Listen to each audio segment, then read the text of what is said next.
ገብርኄር ቸር አገልጋይ ማለት ነው። በማቴዎስ ወንጌል ምዕራፍ 25 ላይ ስትመለከቱ ጌታችን መድኃኒታችን ኢየሱስ ክርስቶስ ለሶስት ሰዎች መክሊት እንደሰጣቸው ተጽፏል። ለአንዱ 5 መክሊት ሰጠው፣ ለአንዱ 2 ሰጠው፣ ለአንዱ 1 ሰጠው። በባለጸጋ የመሰለው ራሱን ነው። ይሄን ሰጣቸውና ከዛ በኋላ ሊቆጣጠራቸው መጣ ይላል። 5 የተቀበለው ቀረበ፣ ጌታ ሆይ 5 መክሊት ሰጠኸኝ ነበር፣ ይኸው 5ቱም አለ። 2 የተሰጠውም ቀረበ፣ ጌታዬ ሆይ 2 መክሊት ሰጠኸኝ ነበር፣ ይኸው እንደገና እጥፍ አድርጌ 2 አተረፍኩ አለው። 3ኛው 1 የተቀበለው ግን መጣና አንተ ካልዘራህበት የምታጭድ ካልበተንክበት የምትሰበስብ መሆንን ስላወቅኩ ደሞ ቢጠፋብኝ ብዬ ቀብሬ አስቀምጬ ይሄው ይዤ መጥቻለሁ፣ ይሄው መክሊትህ አለ። ጌታ 5 መክሊት ተሰጥቶት 5 ላተረፈው በጥቂት የታመንክ በብዙ የምትሾም ነህ አለው። 2ም የተሰጠውን እንደዚሁ በጥቂት የታመንክ በብዙ የምትሾም ነህ አለው። 3ኛውን ግን አንተ ክፉ ካልዘራሁበት የምሰበስብ የማጭድ ካልበተንኩበት የምሰበስብ መሆኔን ካወቅ ለምን ያኔ ስሰጥህ አልፈልግም አትልም አለው። መልስ አልነበረውም፣ ወደ ጨለማ ጣሉት። ይሄን ግን ላለው ጨምሩለት ብሎ ላለው ይጨመርለታል አለ። ከዚህ ትምህርት ምን እንማራለን? አንደኛ ትምህርቱ ለካህናት ነው።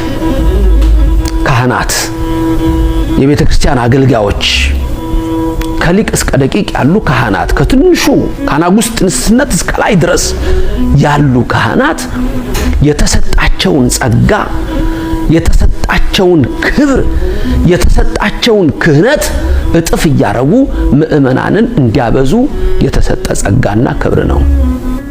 ስለዚህ እግዚአብሔር ከሰጠን የሚፈልግብን አለና ያ አንድ ግን የቀበረው እንደ ይሁዳ አይነቱ ስልጣኑን ያልተጠቀመ ማዕረጉን ያልተጠቀመ ክብሩን ያልተጠቀመ እግዚአብሔርን ያልወደደ ልቡም በክፋት የተመላ ነው። 5 የተቀበለውና 2 የተቀበሉትን ገብርኄር ቸር አገልጋዮች ሲል ያኛውን ክፉን ግን ምን አለው? ገብር ሐካይ፣ ይሄ ደግሞ ክፋት የተመላ አለው። ሌላው ምእመናን እግዚአብሔር እንደያቅማቸው ሰጣቸው ይላል መክሊቱን። እንደያቅማችን ደግሞ የተሰጠን ሁላችንም ጸጋ አለ። የተሰጠንን ጸጋ ለሃይማኖታችን ምን አደረግንበት? ምን ሰራንበት? ዛሬ እያንዳንዱ በ80 እና በ40 ቀን የተጠመቀ እና የተጠመቀች የክርስቶስ ልጆች በተሰጣችሁ ሃይማኖት ጸጋ ምን አረጋችሁ? በመክሊታችሁ ምን አረጋችሁ?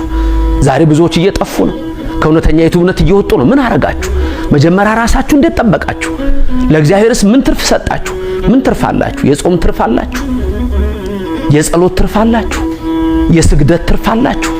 የምጽዋት ትርፍ አላችሁ? እንዲያው እግዚአብሔር የሚፈልገው ይሄንን ነው። እግዚአብሔር የሚፈልገው ይህንን ክብር ነው። ስለዚህ የተሰጠንን መክሊት ይዘን እግዚአብሔር ከኛ የሚፈልገውን እጥፍ በረከት ሰጠን በቀራንዮ አደባባይ ተጠማሁ ባለ ሰዓት የምንሰጠው መጠጥ ያስፈልጋል። ያም የጽድቅ ሥራ ነው። እንደ አይሁድ ፈሪሳውያን ሐሞት አንሰጠውም። ምንድነው ትርፋችን? ምን አተረፍን? ለዓለም የሚሮጥ ትርፍ አለ። አዎ ብዙ ክብር በዚች ዓለም ላይ አለ። ሰው ገንዘብ ይሰበስባል። ያ ወርቅ ግን ከመቃብር አያድንም። ያ ገንዘብ ግን ከሞት አይሰውርም። ከሞት የሚሰውር ከመቃብር የሚያወጣ በቀኙ የሚያቆም ግን እግዚአብሔር የሰጠንን ክብር አውቀን በዛ ፍሬ ስናፈራ ነው። ስለዚህ መልካም አገልጋይ፣ መልካም ልጄ ተብለን እንድንጠራ እግዚአብሔር የሰጠንን እንጠብቅ። ይህ 6ኛው ሳምንት ገብርኄር ተብሎ ይጠራል። አዎ አንተ ታማኝ አገልጋይ፣ አንቺ ታማኝ አገልጋይ ተብለን ዳግም ሲመጣ በቀኙ ለመቆም ያብቃን። የተሰጠንን ክብር 5ቱን መክሊት 5ቱን ኦሪት መጽሐፍ ሌላው 2 እንደተሰጠን ብሉይ ኪዳንና አዲስ ኪዳንን እነዚህን አምነን የቅዱሳንን በረከት አምነን በዚህ ጸጋ እንድንኖር እግዚአብሔር ይርዳል። እግዚአብሔር ይባርካችሁ፣ ፊቱን ያብራላችሁ፣ ሐሞትን ሳይሆን መልካም ፍሬን አፍርተን አምላካችን በቀኙ እንዲያቆመን የእሱ ፍቃድ ይሁን። የድንግል ምልጃ አይለየን። አሜን።